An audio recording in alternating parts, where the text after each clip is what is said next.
membelah bumi, menyatakan rindu yang tiada terkira. Kini kami, para bangsawan, semakna bangsawan pikiran yang kau ajarkan,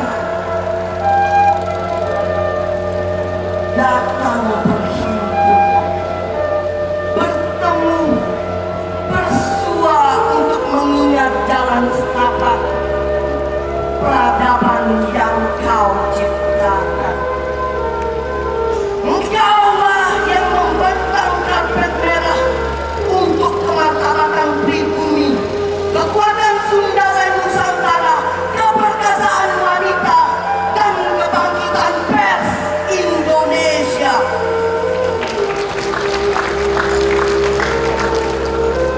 Kelak,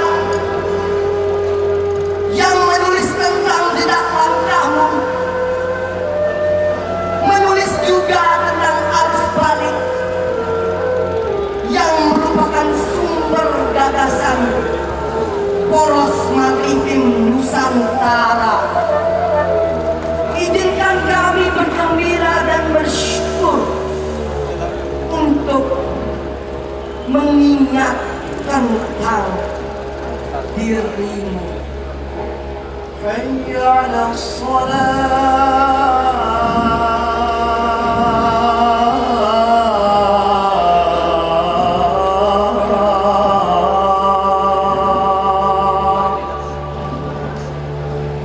hayya 'alas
Demikian tadi persembahan tari pesona Lombok Sembawang dengan koreografer Wan Suryadi Mulawarman dan Astika.